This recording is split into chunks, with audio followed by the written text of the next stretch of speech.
guys, welcome back to another video. Today I'm going to talk about loose leash walking. Some of my tools that I want to use is I personally like using like a 6-foot lead. I like leather ones, but any 6-foot lead will do. I find these are better to use than a flexi lead to teach this, and especially a bungee leash is not going to help you teach your dog to walk loosely. It's going to have too much give. So just find yourself a regular 6-foot leash. And then I have some training treats. I have Bill Jack, which is kind of a frozen dog food, and it's moldable. I can put multiple together like that. So I like using those. But whatever your dog likes will do. Even better if you do your training sessions before you feed the dog so that you're utilizing their food drive. So if you find my dog isn't very interested, or your dog isn't very interested in treats, or he's seemingly not food motivated, but you're still having your dog free feed during the day, I would start restricting the food and offer it through training sessions multiple times throughout the day. So when they train, that they're going to be eating through their training. So that's a tip if your dog doesn't have very much food drive. All right, so I'm gonna bring Raven out. The collar that she's on is just a regular, well, it's actually a martingale collar, so it's flat, and then there's a small chain part, but you can just do this on a regular flat collar as well, because this is just puppy stuff, so nothing major. All right, I'll bring my puppy out. Wait for her to get off. All right, gonna clip her to her little martingale collar. If you're curious what it looks like, it's just like that. It's tiny chain part and the rest of it's flat. Because she's quite driven and energetic, and she's not as sensitive as most other puppies because of her breed and her line. So I choose to use that. All right, so I'm gonna take her out. Come on. If you start with your puppy and this is the first time you're doing a loose leash walking exercise, it would be better for your puppy to be working on a surface such as concrete. Something else I'm going to be doing is when she's fully pulling me on the leash and there's a lot of tension on the leash, one thing I'm not going to do is give into the pressure and follow her where she's pulling me. So that's number one, we're not going to be doing that. And then number two, I'm going to redirect her towards me and reward her when she does redirect. So I'm going to use a lot of movement, I'm going to use a lot of excitement and her name. And when she does decide to release the tension on the leash and give into it and come back towards me, I'm going to use my marker, which is yes, and then I'm going to give her the Bill Jack. Raven! Yes!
Yes. Yes. Jump.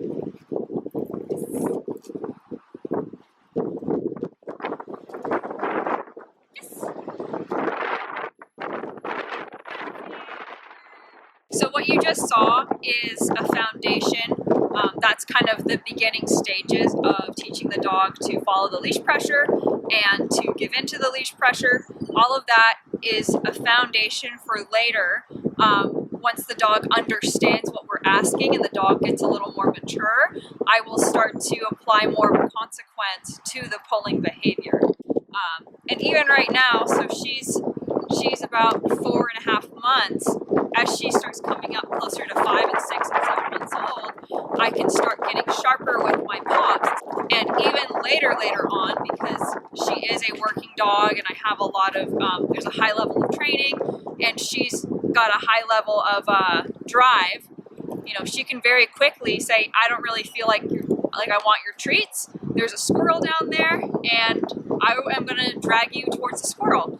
So I will start to incorporate more correctional tools to hold my dog accountable. Tools are a great way to be able to communicate to your dog in a very pinpointed manner. So they often get a bad rap, but when they're used correctly, they are wonderful, wonderful things for the dogs and for the owners.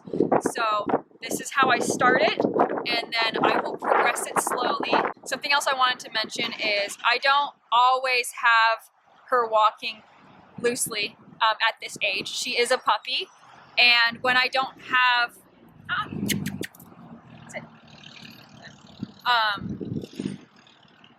when I don't always have my treats on me or I don't have my proper leash, you know, it's not realistic that 100% of the time that I walk her that she is walking loosely. I have realistic expectations about her behavior and her training as a puppy. So she's a puppy, she's basically a toddler. I'm teaching her what I want, and I try not to let her get away with dragging me on the leash pretty much. But it's not perfect all the time.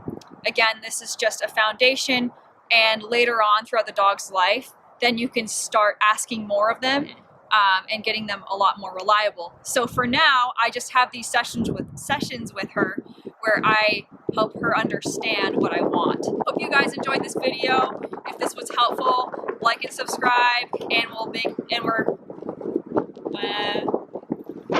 hope to make a lot more content like this for you guys. Thanks for watching.